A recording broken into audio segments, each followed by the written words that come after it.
Reading এর reading স্কিলটা develop করতে হবে, যাতে করে আমাদের দুইটা জিনিস ডেভেলপ হয়। এর মধ্যে একটা হচ্ছে অ্যানালিটিক্যাল অ্যাবিলিটি, আর একটা হচ্ছে কম্প্রিহেন্সিভ অ্যাবিলিটি। কম্প্রিহেন্সিভ অ্যাবিলিটি মানে হচ্ছে আমি একটা জিনিস পড়তেছি, দ্রুত দ্রুত পড়ে আমি বুঝে ফেলতেছি সাথে সাথে। তোমরা দেখবা মেডিকেল স্টুডেন্ট এবং লয়ার মানে লয়ের স্টুডেন্ট যারা বেশি, এদের রেজাল্টটা ভালো হয়, রিডিং এ ভালো হয়, অথবা যারা একটু টিচিং লাইনে আছে, কারণ কি ওদের পড়ার অভ্যাসটা আছে। তার মানে আমাদের এটা কারণ হয়, কারণ কি, কারণ ইংলিশ ওয়ার্ডটা পরে বাংলা নিচ্ছি, ইংলিশ ওয়ার্ডটা পরে বাংলা নিচ্ছি, ইংলিশ ওয়ার্ডটা পরে বাংলা নিচ্ছি, ট্রান্সলেট করে করে সেই তিনটা বাংলা নিচ্ছি নিচ্ছি নিচ্ছি। সেকেন্ড স্টেজে এইবার বাংলাগুলোকে এক করতেছি, থার্ড স্টেজে মিনিংটাকে নিচ্ছি। বোঝা যাচ্ছে প্রসেসটা কি? ইংলিশ পরে বাংলা নিচ্ছি, ইংলিশ পরে বাংলা নিচ্ছি, ইংলিশ পরে বাংলা নিচ্ছি। এইটার পরে পরে আলাদা করে বাংলা বাংলা কি কি নিছি, ওই বাংলা ওই বাংলা ওই বাংলা, ওকে ঠিক আছে, এই বাংলাগুলো কি কি নিছি, এখন এগুলোকে এক করি, তারপর আমরা ভাবে ওইটাকে একেবারে স্ট্রেট কাট কথা। এখন এই প্রসেসটা কারোর ফাস্ট, কারোর স্লো। এই প্রসেসটাকে আমাদের ফাস্ট করতে হবে। এছাড়া যত ক্যামব্রিজের বই সলভ করি, যত রিডিং এর টিপস ট্রিক্স নেই, যত ট্রু ফলস সলভ করি, যত শূন্যস্থান করি, যত যাই করি, কোনো কিচ্ছু কাজে লাগবে না। কাজে লাগলে সবার লাগতো, সবার এই রিডিংটা কম হইতো না, কারণ সবাই এই পথেই আগাচ্ছে। ওকে, তাহলে ভাই এটা কিভাবে ডেভেলপ করবো? Now let's come to the point.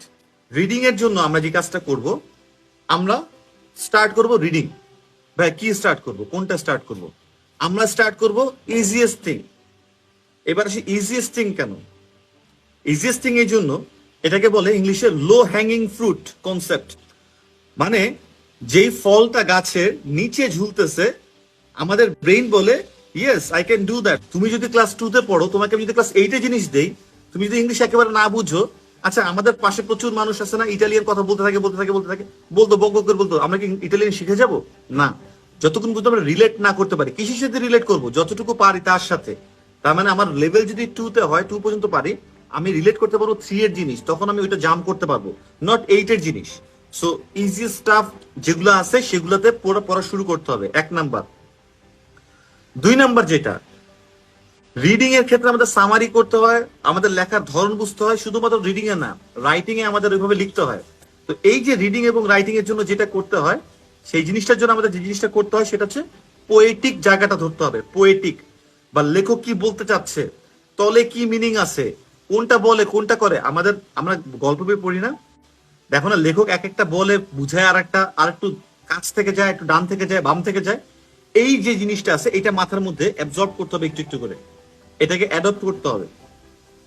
এটা না করলে তোমরা পারবা না। সো এইটা যে অ্যাডপ্ট করবা, এটাকে যে তুমি ইন্টারনালাইজ করবা, এটার জন্য তোমাকে পোয়েটিক জিনিস পড়তে হবে, নট আর্টিকেল। আমার অনেক স্টুডেন্ট বলে ভাই আর্টিকেল পড়ি, পেপার পড়ি, নো, পোয়েটিক জিনিস পড়তে হবে। তার মানে কি টাইপের জিনিস? একটু গল্পের বই, একটু এমন কথা যেখানে শেষের দিকে উত্তরটা আছে, একটু ডানে বামে ঘোরানো কথা, এক্সাক্ট কথা না। এইটা করলে, পোয়েটিক জিনিসটা পড়লে ব্রেন আস্তে আস্তে এই জায়গাতে ডেভেলপ করা শুরু করে। আচ্ছা, সো এই জিনিসটা গেল আমাদের। এখন এই অ্যানালিটিক্যাল এবিলিটিটা ডেভেলপ করবো কিভাবে?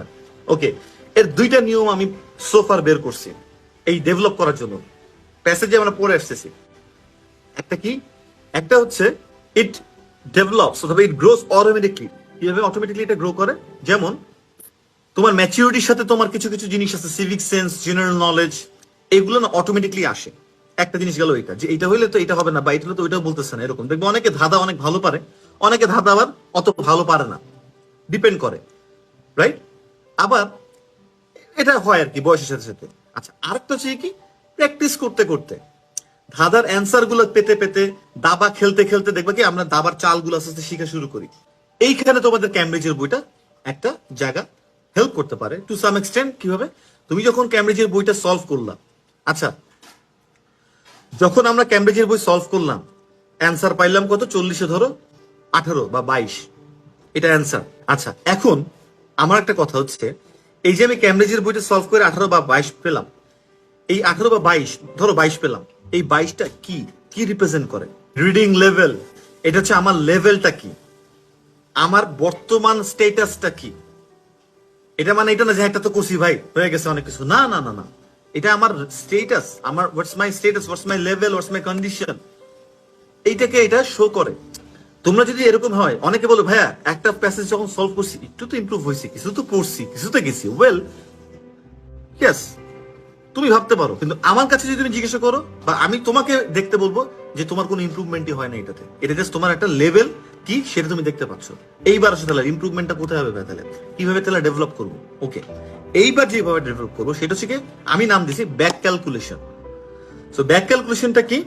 ব্যাক ক্যালকুলেশন হচ্ছে অনেক সময় আমাদের উত্তর মিলে না যখন, তখন আমরা নিচে যে যখন অ্যান্সারটা পাই, রাইট, একটা অ্যান্সার পেলাম, সেই অ্যান্সারটাকে আমরা তখন ধরে ধরে আগাই, উল্টা করে করি না? কেউ করছো এরকম ম্যাথমেটিক্সে? ধরো অ্যান্সারটা পেয়েছো, পেয়ে উল্টা করে করে করে আগাচ্ছ, এটা কি কেউ করেছো? এটাকে বলে ব্যাক ক্যালকুলেশন, রাইট? তো উত্তর যখন আমি হলো না আমার 18টা, আমি উত্তরগুলো দেখবো এবং দেখে এটাকে দেখার চেষ্টা করবো যে এটা কেন হয় না। এটা কি আমার টাইমের জন্য হয় নাই? এটা কি আমি ভোকাবুলারি বুঝে নেই বলে হয় নাই? না এটা কি আমার আমি ট্রিকড হয়ে গিয়েছি এই জন্য হয়নি? কি কি জন্য এটা হয় নাই? এটা কি বলে ব্যাক ক্যালকুলেশন। দেখবা যে এই 18টা নিয়ে যখন তুমি রিসার্চ করবা অ্যাটলিস্ট ফর 40 মিনিটস, তখন দেখবা তুমি অ্যাটলিস্ট 5 থেকে 7টা জিনিস আলটিমেটলি করতে পারবা বা বুঝবা, oh that was the mistake, oh that's the thing, I missed it. So এই যে তোমরা জিনিসটা দেখলা, এইটা এইটাই হলো গিয়ে তোমার লেভেলটাকে বাড়াইলো। নট তুমি একটা সলভ করলা সেটা লেভেলকে বাড়ায় না, এটা আমার মতে। বাড়াইলো এই কিঞ্চিত, ওইটাকে ধরা যাবে না। ওগুলা তো আশেপাশে আগাছার মতো হয়ে যায়, একটু টুকটাক একটু বেনিফিট হয়ে যায়। এই অ্যাওয়ার্ড না, দাড়ি মোছ হচ্ছে অ্যাওয়ার্ড না, তাই টেনে বড় করতেছি না, এমনি হচ্ছে আর কি। কিন্তু ব্যাক ক্যালকুলেশন ইজ ইম্পর্টেন্ট। তার মানে রিডিংটা যখন আমরা সলভ করবো 1 ঘন্টা করার পরে আমরা ব্যাক ক্যালকুলেট করবো ফর 40 মিনিটস। মনে থাকবে? ওকে, সো এই হচ্ছে অ্যানালিটিক্যাল অ্যাবিলিটিটা, তখন আমরা একটু একটু ডেভেলপ হবে এইভাবে করে।